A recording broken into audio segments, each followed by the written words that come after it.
¿Dónde estás?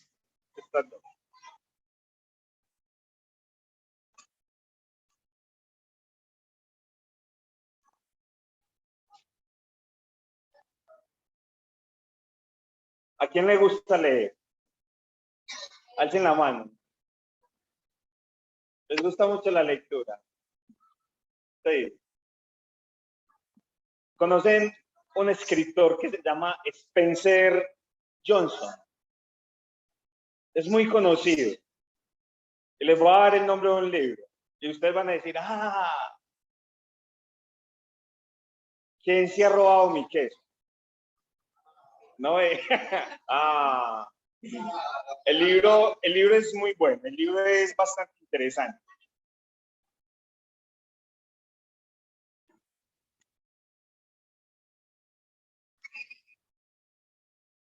Y es un libro que nos habla acerca de los cambios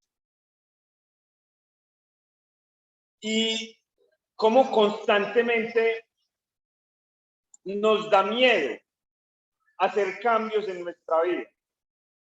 Porque nos da miedo y cómo el miedo nos detiene a tomar buenas y las mejores decisiones de nuestra vida. Porque el miedo nos detiene, el miedo nos paraliza. ¿A cuántos de ustedes no les ha pasado que les han hecho buenas propuestas? Algunos de viajar, algunos de un buen negocio, algunos de las monedas Bitcoin. ¿Les parece bueno, cierto? ¿Cuántos de ustedes les han hablado del evangelio y no han tomado la decisión? ¿O han tomado la decisión? Hermanos, les digo, la mejor decisión que puede tomar el hombre en su vida, independiente de cualquier otra decisión, y esto no se trata de temas de religiosidad, se trata de un tema de conciencia totalmente espiritual, porque Dios nos ha hecho con su espíritu y por ende nosotros somos seres que espirituales, no 100% carnales, somos espirituales. ¿Y cuántas veces alguien se te ha acercado, un ser espiritual, a hablarte acerca del evangelio? Acerca de que tomes la mejor y la decisión más importante de tu vida. Y no solamente para el día de hoy, ni para el día de mañana, sino por toda una eternidad. ¿A quién le gusta eso? A mí personalmente me encanta. Es más, yo ayer les decía, el interés, porque soy un interesado de Dios, el interés más grande que yo tengo con Dios son sus promesas, pero no promesas materiales, promesas espirituales, porque a eso somos llamados, a lo espiritual.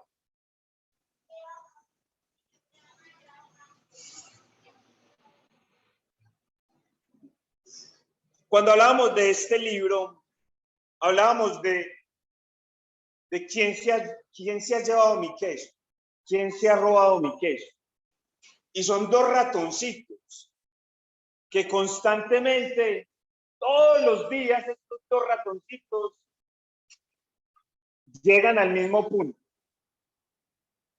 a comer siempre el mismo queso. Todos los días los ratoncitos llegan al mismo punto.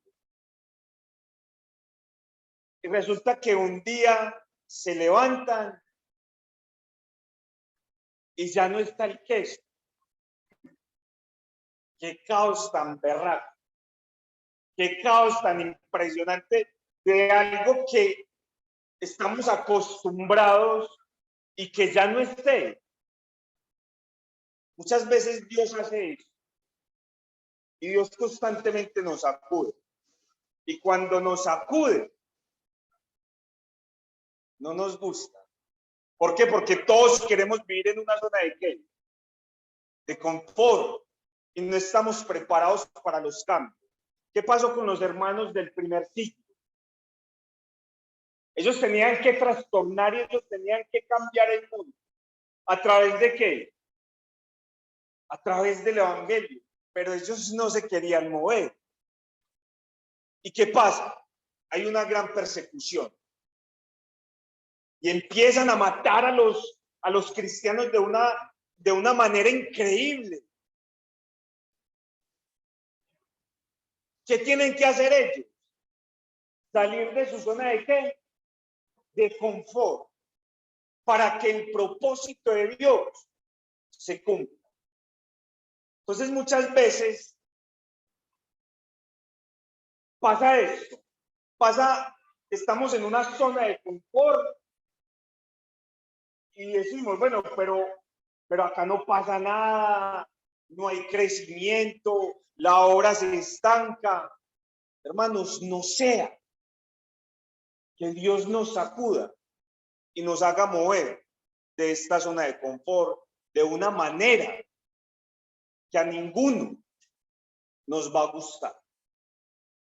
Entonces es bueno entrar en estos grados de conciencia y que a nadie nos gusta que nos hablen de grados de conciencia, porque todos queremos estar ¿qué? Tranquilos. Todos queremos estar tranquilos y que no haya nada que me perturbe la paz. Pero hermano, cuando hablamos del evangelio, cuando hablamos de Cristo, cuando hablamos de las cosas espirituales, es verdaderamente movernos y no quedarnos quietos, no quedarnos en esa zona de confort. Hay algo que quiero compartir con ustedes el día de hoy, por eso les dije que se habían traído la Biblia, y es porque la vamos a utilizar mucho. Este estudio lo he dado con algunos hermanos. Me gusta, personalmente me gusta mucho, porque aprendo mucho de él. Y cada vez que lo doy, aprendo más. Entonces, los estudios, más que dar una proyección, es interiorizarlos. Y es verdaderamente que Dios está hablando a mi vida, porque ese es el propósito, que Dios hable constantemente a nuestras vidas. Hermanos, cuando llegamos al libro de Filipenses, es un libro que me gusta mucho. Personalmente me encanta, porque es un libro muy cristocéntrico. Todo gira en torno a ¿qué? A Cristo. El libro es muy, muy interesante. Son 4 capítulos solamente, pero la profundidad que tiene estos capítulos es increíble, mis amados hermanos, y cómo se refiere Pablo a la iglesia de Filipo. Hermanos, cuando Pablo habla acerca de las iglesias, ¿cómo llama a los Gálatas? ¿Cómo les dice Pablo a los Gálatas? ¿O Gálatas qué? Insensatos. Y cuando habla de los tesalonicenses, Pablo lo resalta, porque es una iglesia ordenada. Y cuando se refiere a los corintios, eso es un problema, porque Pablo tenía que corregir muchas deficiencias acá en esta iglesia, como lo hay en todas las iglesias. Pero hay un caso especial en esta iglesia de Filipo, y era la iglesia de ¿qué? La iglesia de su corazón.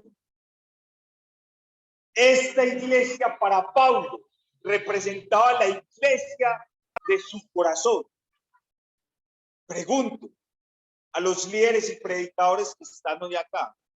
Mi hermano Néstor, esta es la iglesia de su corazón. Mi hermano Yamil, es la iglesia de su corazón. Y es importante tener eso. O es la iglesia de Corinto, o es la iglesia de Gálatas, o Gálatas insensatos. Entonces, cuando nosotros empezamos a mirar este libro, Pablo le habla a la iglesia con mucho amor, con un amor entrañable. Esta carta a los filipenses es una carta de amor, pero todo gira en torno a Cristo. Y hay algo que me llama bastante la atención de esta carta, mis amados hermanos, y es que primero vamos a mirar por qué les digo que es una carta de amor y cómo Pablo se refiere a ellos. Por eso les dije, trajeron Biblia los que no en sus celulares.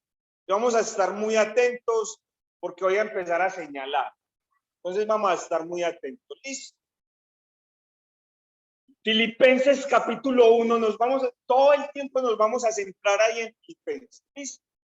Filipenses capítulo 1, versículos 7 al 8. Alguien que me lo lea, por favor.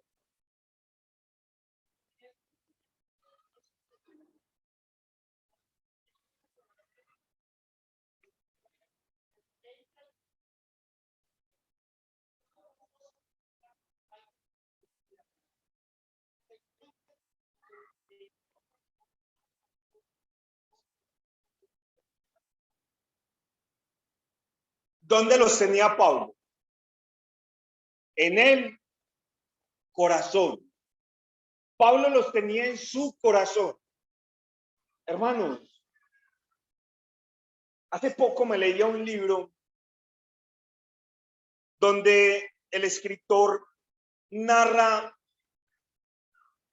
en la página 34, que no se me olvida, y dice que uno de los trabajos más y de las cargas más agobiantes que pueda tener una persona es ser predicador. De las cosas más frustrantes que le pueda pasar a alguien en la vida es ser predicador. ¿Por qué? Porque el predicador no se puede equivocar. El predicador no se puede entristecer. El predicador no puede entrar en estados que afecte a la congregación. Una mala palabra dicha por nosotros afecta a toda una congregación. Entonces él decía que uno de los trabajos más frustrantes del hombre era ser predicador. O sea, cuando vos trabajás, sos ingeniero, arquitecto, ustedes ya le delegan una responsabilidad, cumpla con esta responsabilidad. Pero acá es manejar mundos. Un mundo que cada quien tiene un pensamiento, un carácter, una forma de actuar totalmente diferente. Jesús vivía con 12 varones, no solamente con esos 12, y cada uno de ellos muy particular.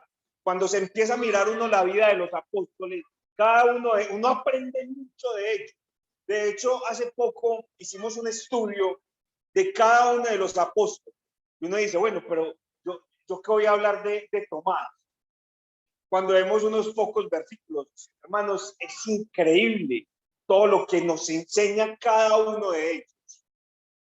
Entonces, cuando empezamos a mirar esta parte, hermanos, esto entra dentro de todo el proceso del evangelismo y del evangelio.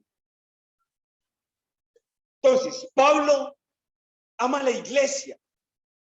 Pablo ama a los filipenses y le sigue diciendo acá en el capítulo 4, versículo 1. Alguien que lo lea, por favor.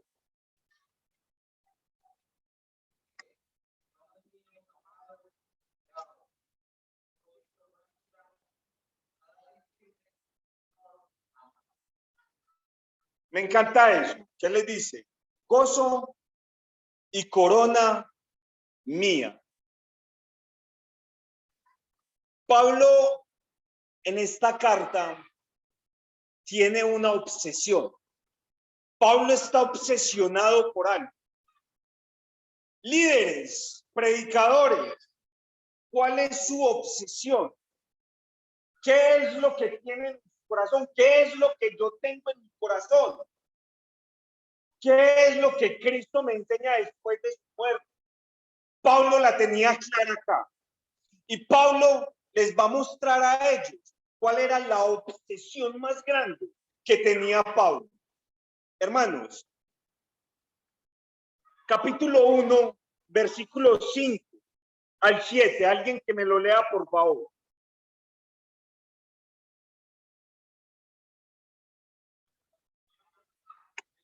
Qué pena, ¿quién está qué pena, mi hermano? Cuando alguien esté leyendo, por favor, quiero que pongan mucha atención, que van a ver unas cosas claves acá. Y Pablo les va a mostrar la obsesión a cada uno de sus hermanos. Y esto yo quiero que sea la obsesión de cada uno de nosotros. Mi hermano.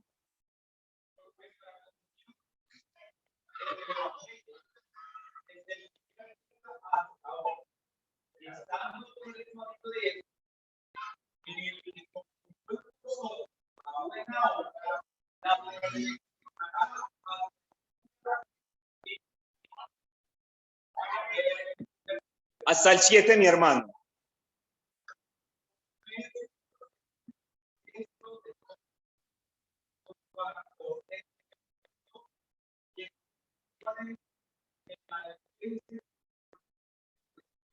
Versículo 12. Alguien que lo lea. Gracias, mi hermano.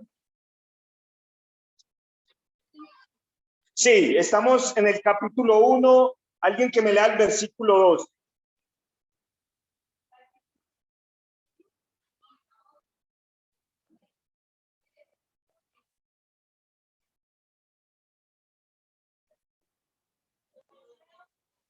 No, espere. No, estamos en Filipenses, capítulo 1. Vamos a estar leyendo mucho, pero nos vamos a quedar solamente ahí en Filipenses. ¿Listo? Entonces, Filipenses, capítulo 1, versículo 12.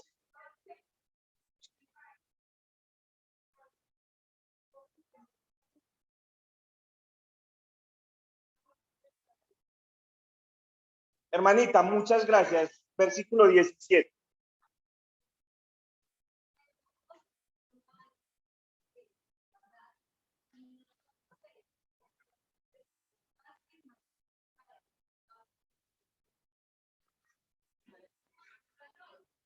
Hermano,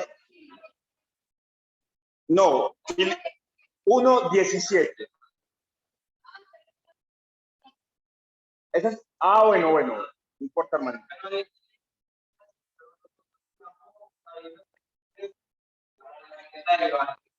Gracias, Marcos. Versículo 27, ahí mismo. Capítulo 1, versículo 27.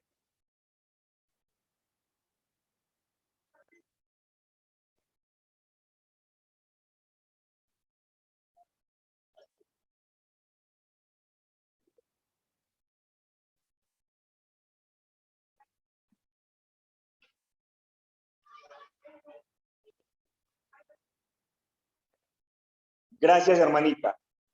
Capítulo 2, versículo 22. Estamos solamente en Filipenses.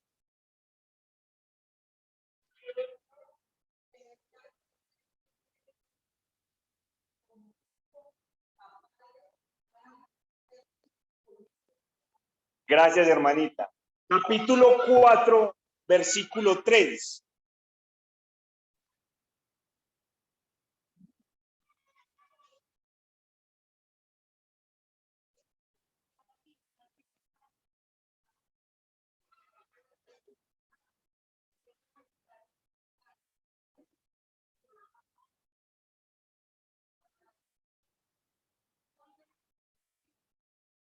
Gracias, hermanita.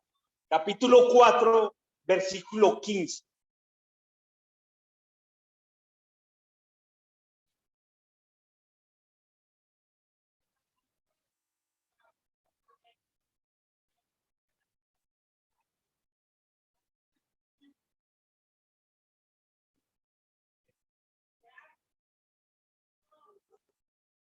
Gracias, hermanito. Pregunto, ¿cuál es la obsesión de Pablo acá?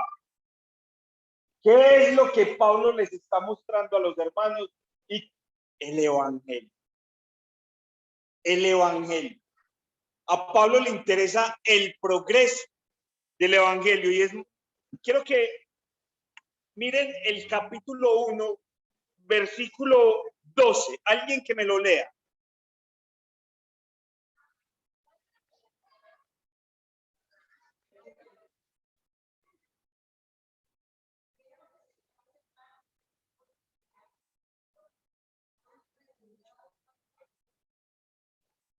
¿Cuál es la obsesión de Pablo? El evangelio. Esa es la obsesión de Pablo. A Pablo le interesa el progreso del evangelio. ¿De qué estábamos hablando ayer? De la verdad. Dios nos hace un llamado para que lleguemos a qué? A la verdad. Pero ¿cuál era esa verdad? El evangelio. Y Pablo está obsesionado con los hermanos acá en Filipo para que conozcan el evangelio. A Pablo no le interesa a Pablo. A Pablo no le interesa lo que él hace. A Pablo no le interesa nada de lo de afuera. A Pablo le interesa verdaderamente el progreso del evangelio. Mi pregunta en esta noche, y no solamente mi pregunta, es ¿qué tanto me interesa a mí el evangelio? ¿Qué tanto me preocupo yo por el evangelio? ¿Cómo estoy trabajando yo para el progreso del evangelio? ¿Cuál es mi trabajo? ¿Cuál es mi esfuerzo? ¿Cuál es mi amor? Porque ayer hablábamos acerca de ese amor. ¿Qué estoy haciendo yo? No por Dios, porque es que Dios no necesita nada de ti, ni de mí. ¿Qué estamos haciendo para alcanzar a aquellas personas que no conocen el evangelio y que no conocen del amor? ¿Cómo me estoy esforzando? ¿Qué es lo que estoy haciendo por aquellas personas que no conocen el evangelio? Pablo deja totalmente su comodidad. Pablo deja sus sueños a un lado.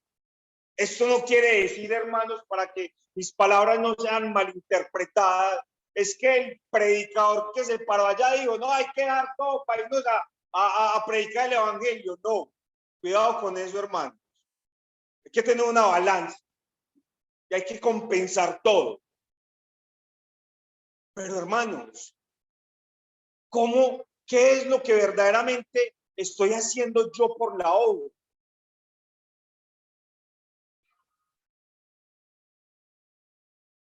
¿Por qué? ¿Por qué les digo esto, mis amados hermanos? ¿Y por qué les decía lo interesante que es el libro de Filipenses? ¿En qué circunstancias se encontraba Pablo? Él estaba preso. Él estaba preso. Vamos a leerlo. Capítulo 1, versículo 7.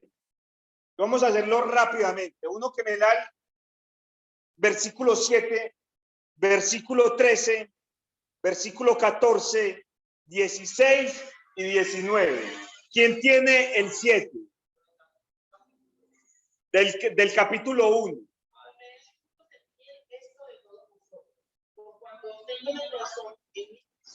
En la defensa del evangelio. Todos nosotros participamos conmigo de la gracia. Gracias, hermanita. Pablo estaba preso. Versículo 13.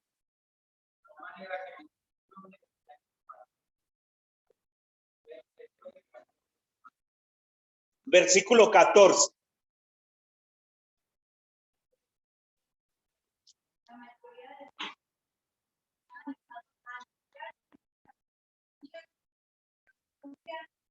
Gracias, hermanita. Versículo 16.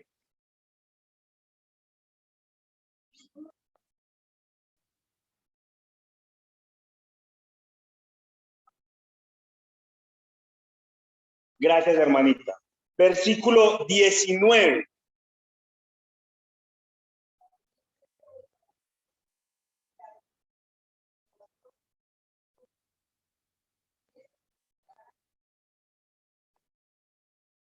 Gracias, hermanita. Pablo estaba ¿qué? Preso. Qué condición más difícil, ¿no? O sea, ¿quién estando preso se va a preocupar por el evangelio, por las cosas de Dios? No, usted entra en una depresión, en una angustia, usted se quiere morir. ¿Cuántos de los que están acá han pasado por acá por cárceles? Ninguno. Bueno, no, mi hermano, no importa. ¿Cómo es una prisión? ¿Cómo es una prisión? No hay nada de comodidades. Pero a Pablo no le importa nada de eso. Y es muy interesante esto, hermanos. De hecho, me encanta cuando se mira esta parte. A Pablo no le importa la condición, pero sí le importa el progreso del evangelio. Y Pablo estaba en donde, en la cárcel ¿qué? Pretoriana, con los romanos. Y la guardia pretoriana para este tiempo era la más cruel, eran los más criminales, los más sanguinarios. Entonces, imagínense en esta situación de Pablo, metido en una cárcel, en una celda. Hermanos, solamente imagínense el olor y en las condiciones en las que estaba este hombre. Imagínense la comida. Imagínense en las condiciones tan precarias en las que estaba este hombre. Imagínense en la alimentación, los olores, las enfermedades y en las condiciones tan bajas y tan precarias en las que se encontraba este hombre. Pero cuando él está escribiendo esta carta, ustedes la pueden leer detalladamente. Él en ningún momento está diciendo, no, qué cosa tan berraca. Lo que estoy haciendo acá, vea, por culpa de Cristo. No. Él está agradecido con Dios. Está agradecido con sus hermanos de Filipo. ¿Por qué? Porque vemos la expresión de Pablo hacia ellos, cuánto los ama. Pablo sufre por el evangelio. Por eso les hablaba ahorita, mis amados hermanos, acerca de esas zonas de confort. Es más, cuando nos vemos en una situación totalmente difícil, decimos, no, esto no es para mí. Esto del evangelio, esto de predica, esto no es para mí. Me voy. Dios, lo siento, chao, esto no es mío. Entonces, cuando nos vemos en situaciones que Dios nos saca de esa zona de confort, huimos. ¿Saben por qué, hermano?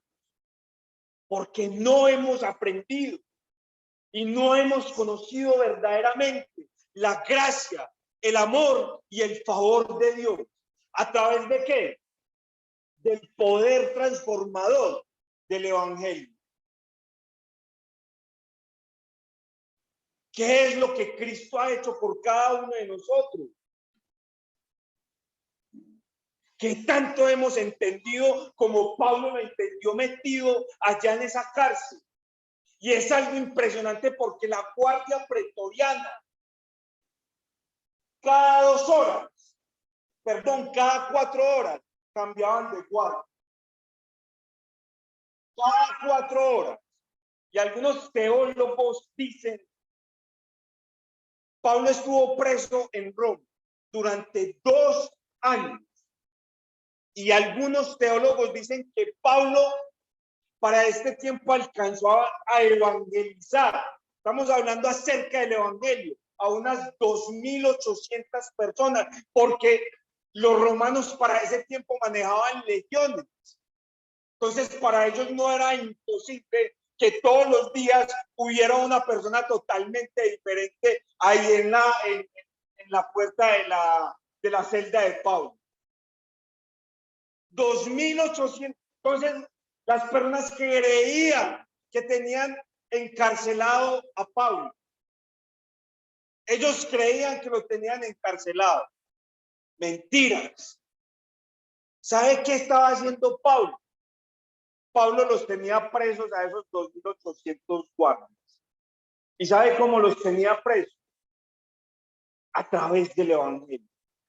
Entonces, ¿cuáles son las oportunidades? O sea, tenemos, es más, Dios utiliza cualquier medio para que nosotros lleguemos a cualquier persona.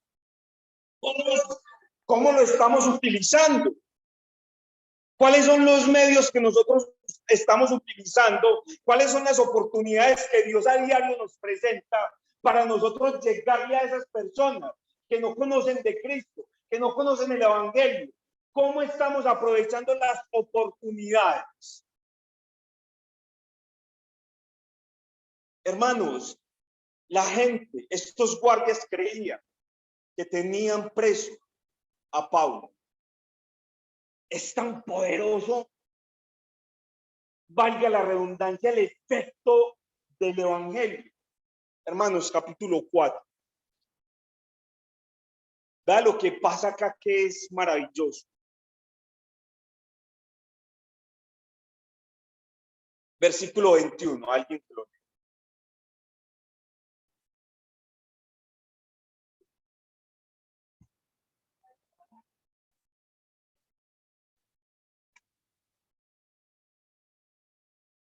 Versículo 22.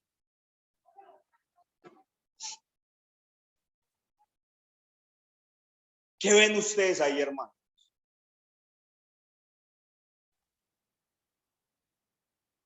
¿Qué es lo que hermanos?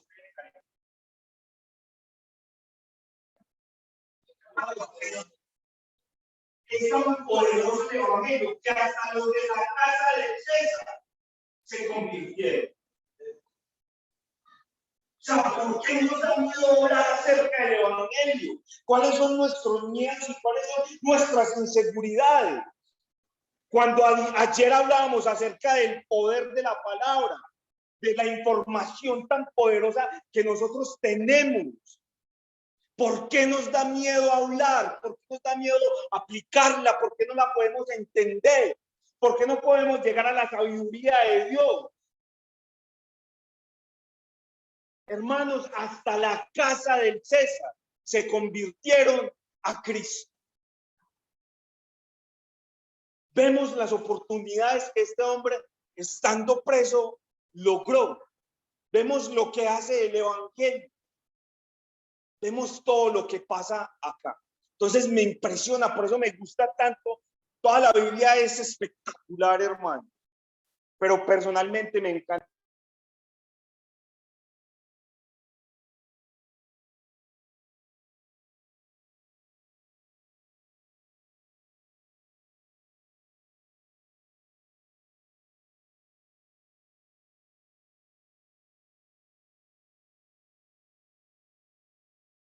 El libro de Filipenses hay más de 78 referencias de Cristo. Más de 78 referencias acerca de Cristo. Filipenses tiene 4 capítulos. Tiene 4 capítulos solamente. Y aprendemos el corazón del Hijo de Dios en estos 4 capítulos. Y primero, en el capítulo 1, versículo 21, el primer llamado es, alguien que lo lea. Sí, 1:21, por favor. 4 grandes lecciones que nos deja el libro de Filipenses. cuando leemos el capítulo 1, versículo 21, ¿qué aprendemos ahí?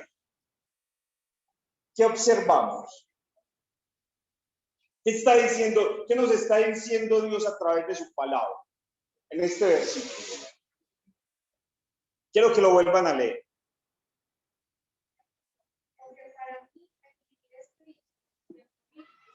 ¿Qué tenía Pablo en su mente? ¿Qué tenía Pablo en su corazón? ¿Cómo? Seguridad. ¿Qué más? Vivía y moría por Cristo. ¿Qué había? Yo pregunto, ¿qué había en el corazón de Pablo que no hay en tu corazón y que no hay en el mío? Convicción. Estamos convencidos de lo que estamos escuchando el día de hoy. Y no solamente el día de hoy. ¿Cuántos años lleva esta congregación, mi amado hermano Leonel? 25 años. Estábamos jóvenes cuando... Increíble. En 25 años, hermanos, están convencidos de lo que han escuchado. Tienen bases y tienen convicciones de cómo ustedes están viviendo el evangelio. Porque Pablo la tenía muy clara en medio de sus dificultades. Y él dice, es que para mí el vivir es Cristo. Y si muero, también es ganancia. Pero él vivía por una sola razón. Vivía por una sola razón. Es más, mis amados hermanos, Pablo, todo lo demás lo tenía, ¿por qué? Por basura. Pablo mismo lo expresa. Hermanos, que estas palabras no sean malinterpretadas. No les estoy diciendo, no, todo esto es una basura, no. Pero Pablo alcanzó a entender realmente qué era vivir para Cristo. Y que si él moría, era una ganancia. Y Pablo prefiere no morir. ¿Sabe por qué no prefiere morir, hermanos? Por el amor a aquellas personas que no conocían de Cristo. Entonces, vemos en este primer capítulo ese llamado que es viviendo para Cristo. Cristo es nuestra vida y Cristo debe de ser nuestra vida. Capítulo 2, versículo 5, por favor. Este es el segundo llamado que encontramos acá en el libro de Filipenses. Capítulo 2, versículo 5. Haya pues en vosotros este sentir que hubo también en Cristo.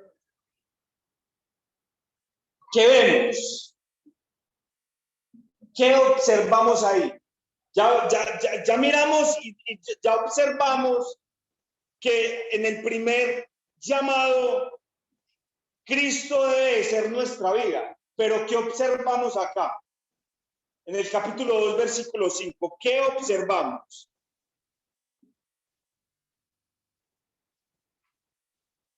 Alguien que lo vuelva a leer.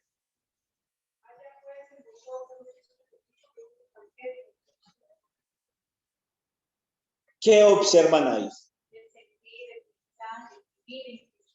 Exacto, sí. ¿Qué es? Resúmame eso en una sola palabra, hermanita. Es eso lo que usted acaba de decir, pero resúmame eso en una sola palabra. Pensar como Cristo. Tenemos acá, mis amados hermanos, el modelo. Tenemos como modelo a Cristo. Ese debe ser nuestro modelo en nuestra vida. Pero yo creo que tenemos más modelos, ¿no? Y tenemos más estereotipos a seguir. Pero no a Cristo, lamentablemente. Y nos fijamos más en lo de afuera. Nos fijamos más en esos estereotipos que tienen casas, que tienen carros, que tienen fincas, que constantemente progresan. ¿Qué decimos? Yo quiero ser como ese tipo. Hermanos, en este segundo llamado, vemos a Cristo como nuestro modelo a seguir, como nuestro modelo. Capítulo 3, nuestro tercer llamado. Capítulo 3, versículo 8.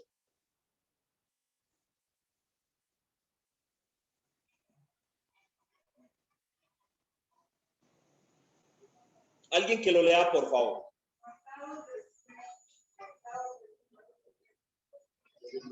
Capítulo 3, versículo 8. Ciertamente aún estimo todas las cosas como pérdida por la excelencia del conocimiento de Cristo Jesús, mi Señor, por amor del cual lo he perdido todo, lo tengo por basura para ganar a Cristo. ¿Qué observamos acá? Desapego. ¿Qué más? Amor. ¿Qué más?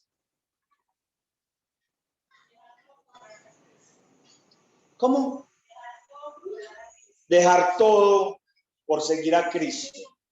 Esto vale mucho más que todas las cosas que vamos a tener en esta vida. Gracias, mi hermano Ramón. Este tercer llamado, mis amados hermanos, es la motivación del siervo de Dios. ¿Cuál es la motivación? La motivación es ¿qué? Ganar a Cristo. ¿Cuál es nuestra meta? ¿Cuál debe ser nuestra motivación como cristianos? Ayer les decía yo en cuánto le decimos nosotros a Cristo, a Dios, Dios te ama. ¿Cuántas veces me he preocupado yo verdaderamente por ganar a Cristo? Y hablábamos de Romanos capítulo 1, versículo 16, donde Pablo dice que el evangelio es poder de Dios para salvación. Pero ¿por qué Pablo dice esto? Porque se sentía deudor. Pablo se sentía un deudor de Cristo. Pablo entiende cuál debe ser su mayor motivación en esta vida. Y ese es nuestro tercer llamado. Cuarto llamado. Capítulo 4, versículo 3.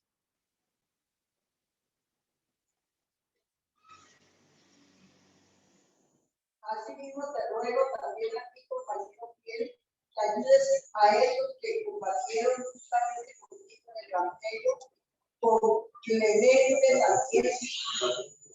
4:13, hermanita. 4:13. Sí. Todo lo puedo de Cristo que me fortalece. Gracias, hermanita. Ese no lo sabemos, ¿no? Y ese lo escuchamos mucho en los buses. No. Cada vez que nos subimos a un bus. Sí. Hermanos, todo lo puedo en Cristo que me fortalece. La fortaleza del siervo de Dios, ¿quién es y quién debería de ser? Cristo. Cristo. 4 llamados que Pablo nos hace, mis amados hermanos. Y el primero es viviendo para Cristo. El segundo es el modelo de nuestra vida debe de ser Cristo. El tercer llamado, la motivación de nuestra vida debe de ser Cristo.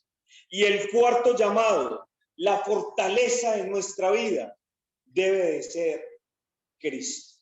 Por eso les decía ahorita que el libro de Filipenses es muy cristocéntrico. Eje central de Filipenses, capítulo 1, versículo 21.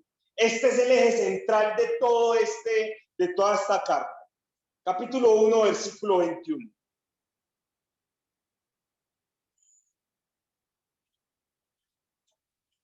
Porque todo busca lo suyo propio, no lo que No, 1:21, hermanita.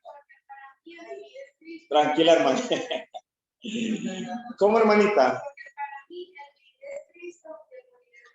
Porque para mí el vivir es Cristo y el morir es ganancia. Hermanos, que no se nos olvide estos 4 llamados, que no se nos olvide, por favor, la obsesión que tenía Pablo con los hermanos en Filipo. ¿Cuál era la obsesión de Pablo? Era el evangelio. Esta era la obsesión de Pablo. Y que no se nos olvide no solamente esto, sino que por favor lo pongamos en práctica en nuestras vidas.